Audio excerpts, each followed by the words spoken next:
Have you ever wondered what would happen if you woke up one day in a completely different body? Not just different, but the opposite gender? Different age? Different everything? Well, I don't have to wonder anymore because it happened to me and billions of other people on what the media now calls the Great Shift. I'm Adam, and I'm 38 years old. Or at least I was 38 in my original body. Right now, I'm sitting in wearing what used to be my wife's clothes in a body that belongs to my former coworker, Anna, with a 3-month pregnant belly that's just starting to show. My wife, Isla, is next to me, making breakfast in the body of a professional football player named Hakeem. We're planning our baby shower, and I've never been happier in my life. But let me start from the beginning, because this story is absolutely insane. 6 months ago, I was a typical married guy working a desk job at a marketing firm. Isla and I had been trying to have kids for almost 10 years. We'd done everything: fertility treatments, IVF, spent our entire savings and gone into debt trying to make it happen. Nothing worked. We were both approaching 40 and had basically accepted that parenthood wasn't going to happen for us. Then came October 15th. I was sitting at my desk working on a campaign presentation when it happened. 1 second, I was Adam, a 6-foot-tall white guy with brown hair and a dad bod. The next second, I was looking down at breasts, stretching out pink blouse, long blonde hair falling into my field of vision. I screamed. Actually screamed, high-pitched and terrified. But my scream was drowned out by hundreds of other screams echoing throughout the office building. I was in what looked like a conference room I didn't recognize, surrounded by people I'd never seen before, all of them looking just as panicked and confused as I felt. I stumbled toward what I hoped was the direction of my desk, my legs feeling wrong, my balance completely off. When I finally found my department, I saw total chaos. Dave's body was crying hysterically, which was completely unlike him. The woman from accounting's body was staring at her hands in shock, looking completely confused about where she was. Our security guard's body looked completely lost, stumbling around like he'd never been in the building before. Everyone was screaming, crying, or just sitting in stunned silence. Something was seriously wrong with everyone. I looked down at myself and froze. I was wearing clothes that felt completely foreign, a pink blouse stretched tight across breasts that weren't mine, and a skirt that felt wrong against my legs. I had long, manicured nails painted bright red. I could feel long hair tickling my shoulders and back. I caught my reflection in a dark computer monitor, and my heart stopped. Staring back at me was Anna from graphics, blonde hair, green eyes, the woman I'd seen around the office but barely knew. But it was my expression of horror on her face. "What the hell is happening?" I tried to say, but the voice that came out wasn't mine. It was higher, softer, definitely female. The chaos in the office was getting worse. People were wandering around looking for their original bodies, but it was clear that everyone had been swapped with someone else. I needed to get to my desk to find my phone to call Isla. Stumbling through the chaos in these unfamiliar heels, I finally reached my workspace. My coffee was still warm, my computer still logged into my accounts. I grabbed my phone with shaking hands and called Isla. The phone rang twice before someone answered with a deep, unfamiliar male voice. "Hello?" the voice said. "Is Isla?" I said tentatively. "Who is this? Where's Adam?" said the deep voice on the other end of the line. I was so panicked, I didn't even realize how I sounded. "I'm Adam, Isla's husband. Something weird has happened at my work and I need to talk to my wife. Who is this on the line? You don't sound like my wife." "Adam? Why do you sound like a woman? It's me, Isla. Something weird happened here at work too. I'm not me anymore. I'm in someone else's body. A man's body. You're Isla? But you sound like a man. This is insane. I'm not me either. I'm in Anna's body from work. I'm a woman now. This can't be real. How is this possible? I don't know. Everything here is chaos. I'm gonna try to get home. Okay, Adam, I'm scared. I'm gonna try go home too. Take care. I'll see you there. Getting home was a nightmare. The streets were absolute chaos. Cars crashed everywhere.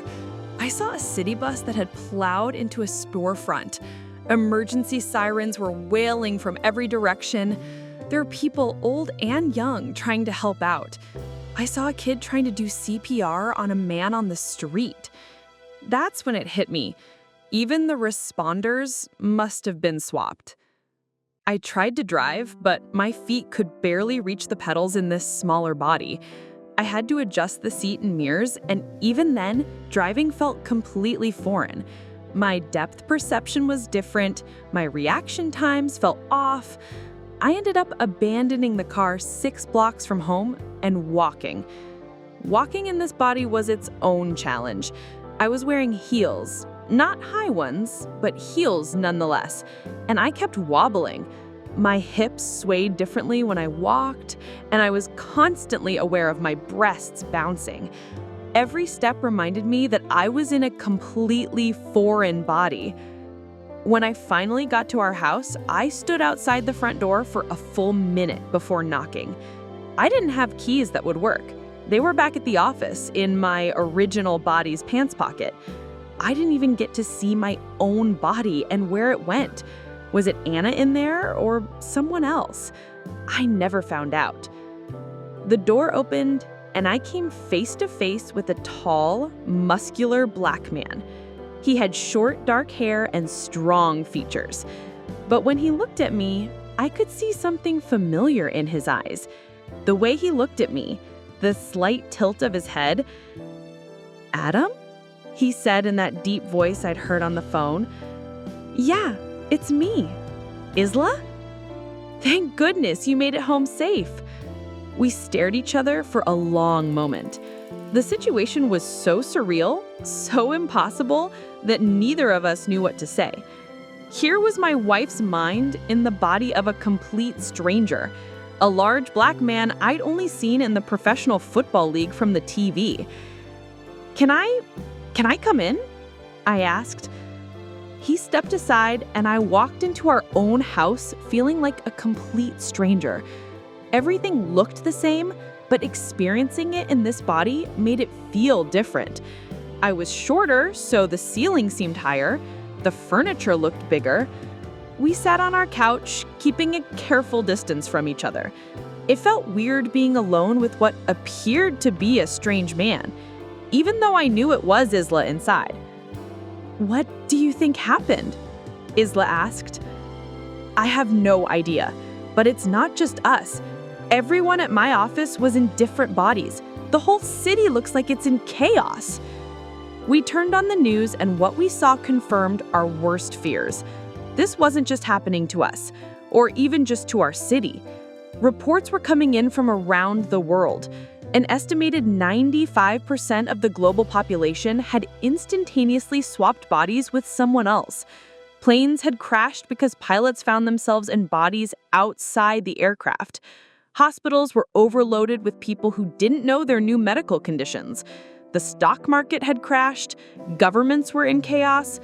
The president, now in what appeared to be a busty young woman wearing only a bikini, clearly having been at a beach when the shift happened, declared a national emergency and imposed a strict lockdown. Despite his shocking appearance, he was still clearly in charge, prioritizing the crisis over finding appropriate clothing. Everyone was ordered to stay in their homes until the situation could be assessed and some kind of order restored. "They're saying it might be permanent," Isla said, staring at the TV in horror. I felt my stomach drop. Permanent? How is that possible? "They don't know. Scientists are calling it impossible, but it happened anyway. We spent the rest of that first day in a state of shock and fear. Neither of us could eat. We barely spoke. I kept looking at Isla in this male body and feeling like I was trapped in a nightmare. Every time I caught my reflection in a mirror or window, I felt a jolt of panic seeing Anna's face looking back at me. That first night was the worst. We were both too scared and confused to sleep in the same bed. I slept on the couch, still wearing Anna's work clothes because I was too freaked out to change. Every time I shifted position, I was reminded of the foreign body I was now trapped in. The breasts, the different weight distribution, the way my hair fell across my face. Everything felt wrong. The second day wasn't much better. We sat around the house watching news coverage, hoping for some explanation or solution, but none came. Scientists were baffled. Religious leaders were calling it everything from the apocalypse to divine intervention. Conspiracy theorists had a field day. We both need to change clothes and shower, Isla said, looking at both of us with concern. We can't stay in these clothes forever, and we haven't washed since this happened. You can use some of mine. We look like we're about the same size. She was right, but the thought of undressing in this body terrified me. You go first, I said. No, we should both just do it together. We can't avoid seeing each other like this forever. We're still married. I hesitated, but she was right. We went to our bedroom and started undressing together. When I pulled off Anna's blouse and looked down, I froze. There were my breasts, real and soft. I cupped them hesitantly, and the sensation was completely foreign. I glanced over at Isla, who was pulling off her shirt. Hakeem's body was muscular and powerful, with dark skin and a broad chest. When she pulled down her pants, I was a straight dude before all this great shift put me in Anna's body, but I can tell this body felt hot the moment my eyes saw what I saw. For a moment, I felt weird within my panties. When I pulled off the skirt and panties, I saw a lining of dampness on them. I thought to myself looking at Isla's naked form from across the bed. And to confirm my thoughts, I definitely did feel something again that would have caused that dampness in the panties I was wearing. This is so weird, Isla said, looking down at Hakeem's body, then at me. You look really beautiful. I felt my cheeks flush. You look different, muscular. I can't tell her that my body, Anna's body, is having a field day right now. We both looked at each other's naked bodies for a moment. Despite everything, I felt a stirring of attraction. And I noticed Isla starting to get a reaction as well down there as she stared at me. We should shower, Isla said, quickly, noticing the same thing. In the shower together, everything felt different. Hot water running over my new body parts felt incredible. Isla's hands were bigger and rougher as she helped me figure out how to wash long hair. When she soaped up my back, I felt tingles I'd never experienced. I watched as she washed her muscular body. When I accidentally brushed against something I won't say directly, but at this point, it's on its anger mode. We both froze. Sorry, I whispered. It's okay. This is all so confusing. When we got out and dried off, getting dressed was another revelation. The bra was confusing. Isla had to help me get it on right. The panties felt tiny. Even jeans and a t-shirt felt feminine against my skin. That was intense, Isla said when we were both dressed. This body responds to things so differently. I know. It's terrifying and weird, but also kind of amazing. I keep thinking I'm gonna wake up and this will all be a dream. Me too, but it's been over 24 hours now. I don't know what that shower did to us exactly, but my eyes have been completely glued to something so obvious, even if it's covered. This must be Anna's body reacting to what it likes to see, I thought to myself. By the third day, reality was starting to set in. The government announced that the lockdown would continue indefinitely. Essential services were barely functioning as workers tried to figure out how to do their jobs in new bodies. The president held a press conference, now dressed more appropriately compared to the bikini the other day, now in what looks like what his adult daughter would wear, declared a national emergency.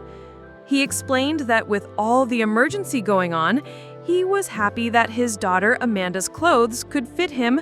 Despite that, he was still clearly in charge, prioritizing the crisis over finding appropriate clothing. He announced that scientists believed the swap was indeed permanent. I guess we got our first female president, I joked towards Isla, who's a bit mortified with the news that it's gonna be permanent, but that barely got any reaction. We need to start accepting this, I said. This might really be our new reality. Isla looked at me, or rather looked at Anna's body that I was inhabiting. I don't know how to be a man, Adam. I don't know how to live in this body. I don't know how to be a woman either, but we're going to have to figure it out. That's when we decided to start trying to adapt. The first challenge was clothes. While I am now wearing Isla's underwear, shirt, and jeans, I am wearing what could pass as plain looking. I guess I should try on some more of your old clothes, I said, and I'll try some of yours. Going through our closets was surreal. All of Isla's clothes looked so small to me now, but when I tried them on in Anna's body, they actually fit pretty well. Anna was about the same size as Isla, maybe slightly smaller, but the breasts seemed to be the same as the bra fit nicely. I started with something simple again, jeans and a t-shirt, but even putting them on felt strange. The jeans hugged my hips and buttocks in a way I wasn't used to. The t-shirt stretched across my breasts. When I looked in the mirror, I saw a woman wearing Isla's clothes, and it was deeply unsettling. Isla was having her own struggles. My clothes were way too small for her muscular frame. The t-shirts were tied across his chest and shoulders, and my pants looked like capris on his longer legs. We're going to need new clothes, Isla said. Yeah, but how? We can't exactly go shopping right now. The lockdown was still in effect, and even if it weren't, the idea of going out in public in these bodies was terrifying. Over the next few days, we started experimenting more with clothing and appearance. I spent hours in front of the mirror trying to understand this new body. Anna was beautiful. Blonde hair, blue eyes, slim, but with breasts and hips. She was exactly the type of woman I would have found attractive when I was in my male body. Now I was her. I tried on different outfits from Isla's wardrobe.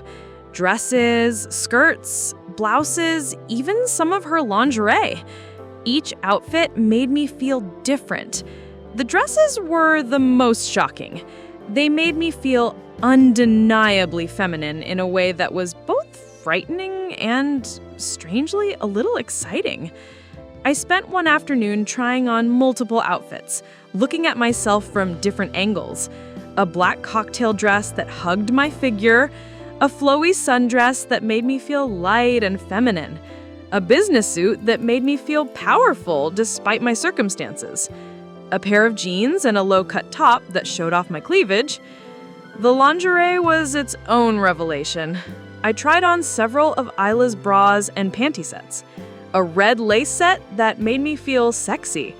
A simple cotton set that was comfortable but still feminine. A push-up bra that enhanced my already noticeable breasts. Looking at myself in these outfits, I started to feel less like I was wearing a costume and more like I was discovering who I might become in this body. Meanwhile, Isla was struggling with her own transformation. Her body was powerful and athletic, but she felt uncomfortable with the attention it drew. Even in our own house, she seemed self-conscious about taking up so much space. "I feel like I'm too big for everything," she said. "This body is so different from what I'm used to." "You'll get used to it," I said, though I wasn't sure if I believed it myself. After about a week, something started to shift between us. The initial shock and fear were wearing off, replaced by a strange kind of curiosity. We were still the same people inside, but our dynamic had changed completely. I found myself looking at Isla's new body differently. Her body was objectively attractive, tall, muscular, with strong features and beautiful dark skin.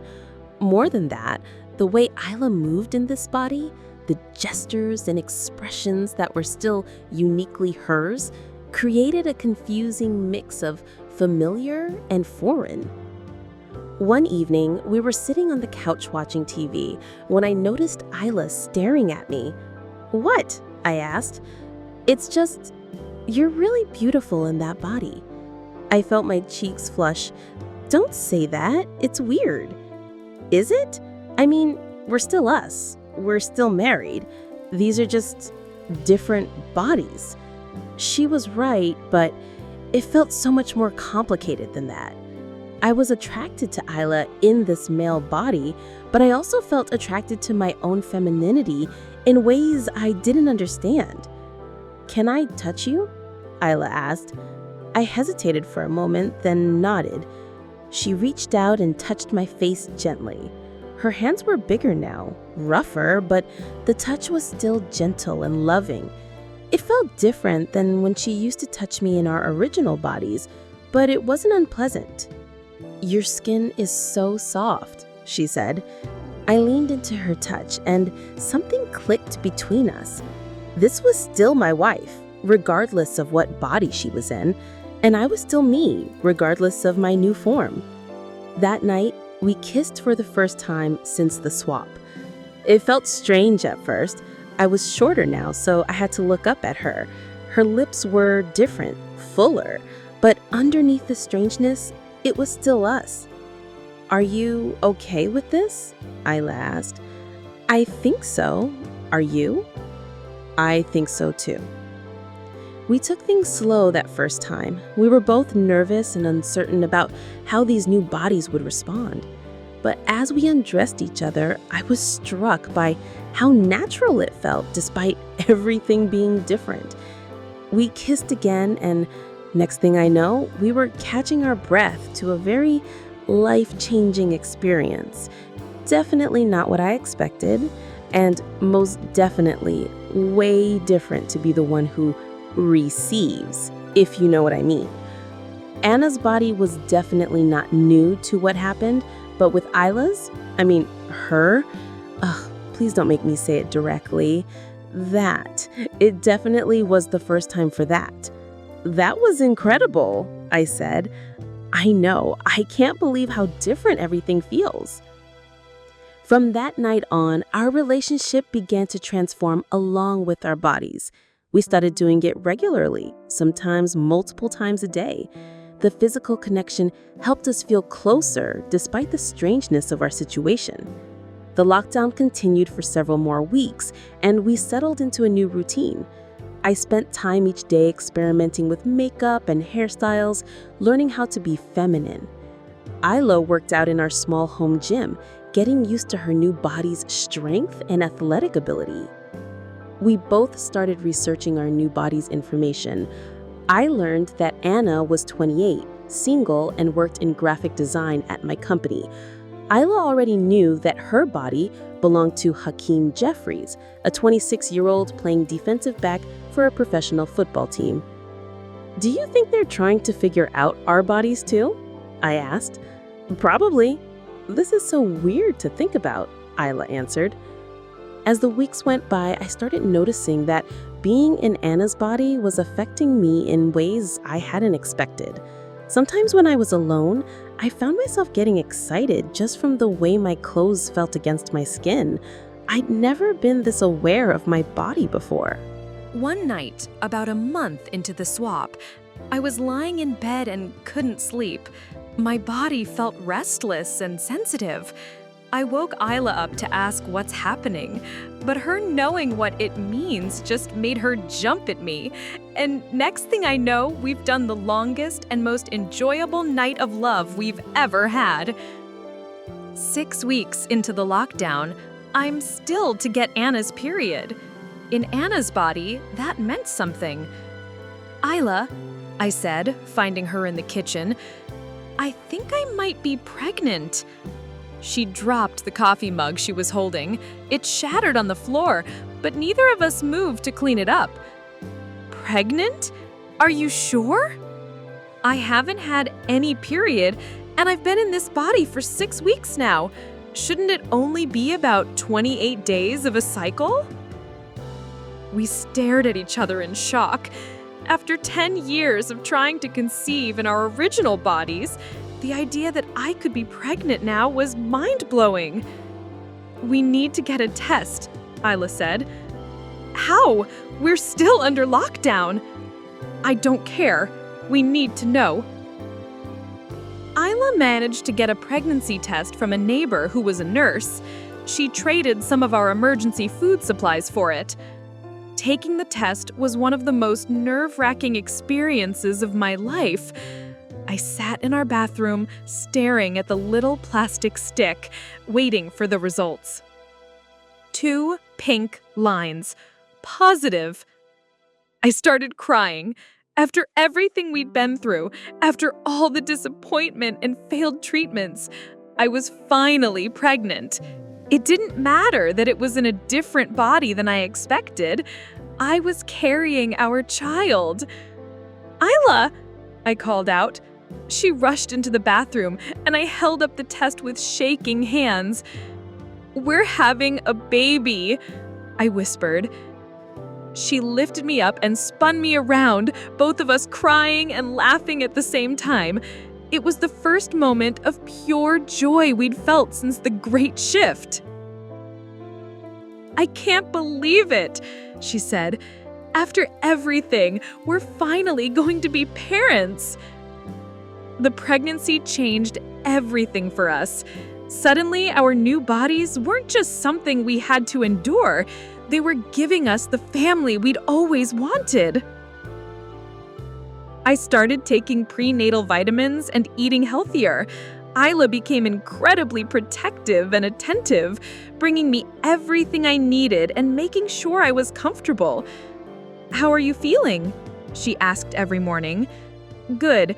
A little nauseous, but good." The morning sickness was mild compared to what I'd expected. I felt tired more often, and my breasts became even more sensitive, but overall, the pregnancy felt natural and right. By the time the lockdown was lifted after a few more weeks, we had completely adapted to our new life. I was comfortable wearing dresses and makeup. Isla had embraced her strength and athleticism, and we were both excited about becoming parents. The world outside was still chaotic when we were finally allowed to leave our house. Many people were struggling to adjust to their new bodies and identities. Some relationships had fallen apart, while others, like ours, had grown stronger. Hakeem was swapped into Isla's 36-year-old body. A few weeks, even before the lockdown was eased, they have talked about it online. Hakeem has accepted his new body, even had slept with his girlfriend who was shifted to male physio co-worker of Isla. Apparently, they were in the clinic where Isla worked at. Anna never appeared. She was considered one of the missing persons, either shifted into another country who's behind with the lockdowns or suffered a different fate. I haven't found out. I never found out who shifted into my body. When my workplace started a roll call of who shifted into who, my body was included in the outsider shifted into employee list. Security cameras show that immediately after the Great Shift, my body was seen running out of the building. The government eventually started taking records of individuals who want to change their names due to new bodies.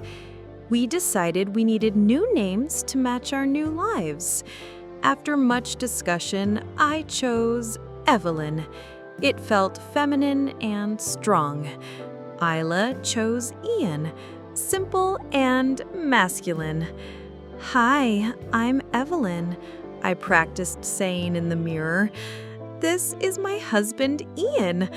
It felt right. We went to our first doctor's appointment when I was about 10 weeks pregnant. The doctor confirmed that everything was progressing normally. Seeing our baby on the ultrasound for the first time made everything feel real. "There's your baby," the doctor said, pointing to a tiny blob on the screen. What's weirder, though, is that the doctor looked like a high school girl in her teenaged professional-looking outfit. He shared that he was shifted into a neighbor's daughter during the shift.